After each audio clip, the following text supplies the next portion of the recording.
Assalamualaikum, sahabat-sahabat saya yang ada di luar sana, teman-teman semua.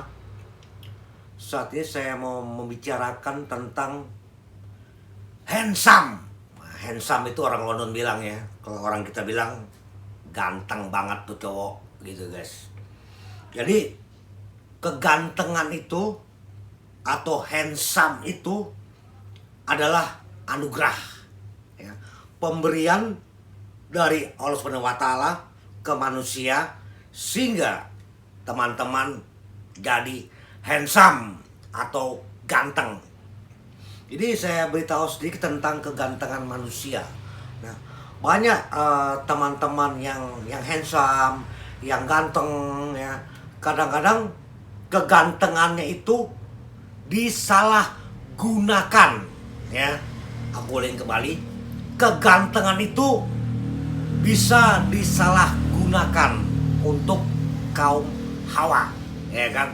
Sehingga dengan gaya iblis, tipu sana, tipu sini, rayu sana, rayu sini, dengan menjual wajah kamu yang handsome itu atau yang ganteng itu, gitu guys. Jadi teman-teman harus ingat, saya akan menceritakan tentang Nabi Yusuf. Nah, teman-teman pasti tahu lah ya, kalau soal kegantengan pasti teman-teman ingat Nabi Yusuf. Nah, nama saya juga Nabi Yusuf. Saya mualaf pakai nama Nabi Yusuf. Itu di Masjid Sunda Kelapa di Menteng, guys. Karena saya handsome, Ustadz di sana dibilangnya pakai nama Yusuf gitu, guys. Jadi saya mau menceritakan tentang kisah Nabi Yusuf. Nabi Yusuf dari masa kecilnya super sabar ya, orang yang rendah hati dan sangat sabar. Di antara saudara dan adik-adik dan kakak-kakaknya, dia yang paling sabar ya, pemurah hati dan super sabar. Dan Nabi Yusuf ini bisa membaca mimpi. Mimpi bisa jadi kenyataan gitu guys. Jadi tahu mentafsir mimpi atau dreaming itu di masa kecilnya. Nah, saya bilang Nabi Yusuf ini akhirnya saudara-saudaranya itu ada 10 ya, saudara-saudaranya iri hati karena sabar dan sangat ganteng ya. Saya beritahu tentang kegantengannya. Kegantengan Nabi Yusuf ini adalah setengah dari malaikat-malaikat ya. Woi, super ganteng guys, super ganteng, sangat ganteng. Mungkin teman-teman atau saya, teman-teman di luar sana yang ganteng-ganteng, nggak ada apa-apanya, 0,0%. Itu kegantengannya. Nabi Yusuf sangat super ganteng, sehingga saudara-saudaranya iri hati. Dibawalah mancong ke tengah hutan belantara, ya kan? Wah, Nabi Yusuf dibuang di hutan belantara biar nggak bisa pulang, ya. Akhirnya bajunya Nabi Yusuf dirobek, ya kan, ambil darah-darah domba atau darah hewan-hewan di hutan, ditaruh di bajunya.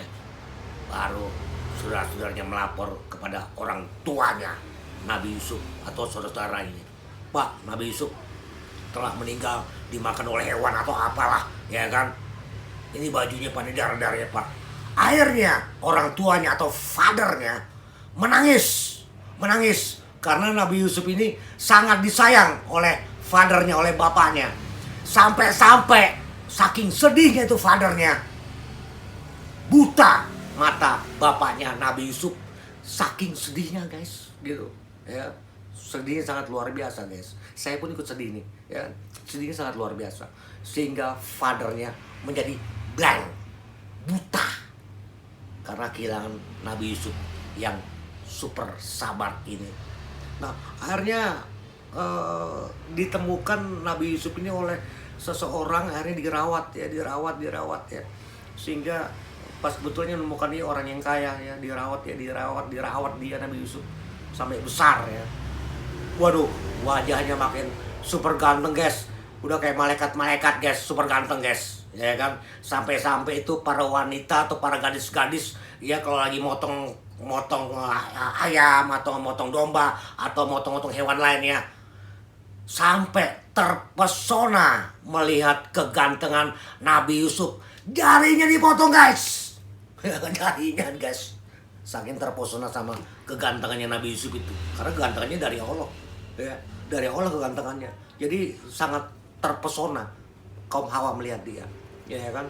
Akhirnya sekali waktu, saya potong cerita guys ya, sekali waktu majikannya dia ya, yang merawat dia, istri dari majikannya, terpesona juga kepada Nabi Yusuf ya, sehingga Nabi Yusuf diajak ya, kalau bahasa yang sopannya tuh apa ya, yuk bercinta sama gue, yuk kita sayang-sayangan lah, kayak gitu ya, yang bahasa sopannya, yuk sayang-sayangan lah, kayak gitu. Apa jawaban Nabi Yusuf dengan kegantengannya itu, yang kegantengannya tidak disalahgunakan? Jawabannya hanya satu, dia bilang no way, gitu, no way, ya kan. Akhirnya Nabi Yusuf lari ya dari godaan yang sayang-sayangan itu ya. Akhirnya ketemu sama husbandnya, sang majikan itu ya, atau suaminya, sang istri yang mau sayang-sayangan sama Nabi Yusuf itu. Apa yang terjadi? Ya kan? Dia fitnah Nabi Yusuf, seolah-olah mau dibuat yang negatif, yang dibuat yang enggak lah ya. Aku pakai bahasa yang enak-enak aja, dibuat yang enggak, difitnah, ya kan. Nah, tiba-tiba ada saksi, ya saksi itu mengatakan, bilang begini, kalau nggak salah bayi ya, seorang bayi, tapi waktu zaman itu bayi itu bisa berkata-kata. Wah, Nabi Yusuf tuh orang baik kok, Nabi Yusuf tuh tidak mungkin melakukan hal itu, melakukan perbuatan yang maksiat gitu.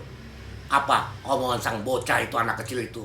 Kalau bajunya Nabi Yusuf robek di depan ya, itu artinya Nabi Yusuf melakukan tindak yang melanggar hukum Allah Subhanahu wa Ta'ala ya, atau larangan Allah Subhanahu wa Ta'ala. Nah, robeknya di belakang guys, itu bajunya Nabi Yusuf, artinya Nabi Yusuf ditarik oleh sang istri penguasa itu, sang istri yang orang kaya itu guys ya. Akhirnya Nabi Yusuf bebas ya, bebas dari fitnah itu, karena yang aku bilang, bajunya Nabi Yusuf bukan robek di depannya, tapi robek di belakangnya ya. Artinya Nabi Yusuf ditarik oleh sang istri majikan itu ya, atau suami yang orang kaya itu. Jadi bebaslah Nabi Yusuf.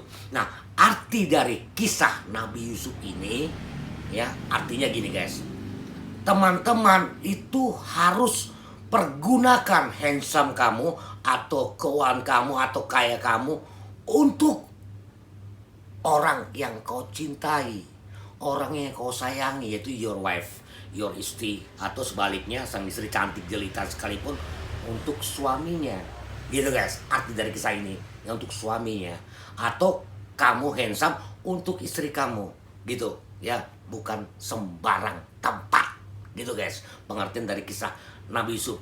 Jadi semua terjadi ini, kalian punya kelebihan, kalian cerdas, pasti ada yang iri hati ya.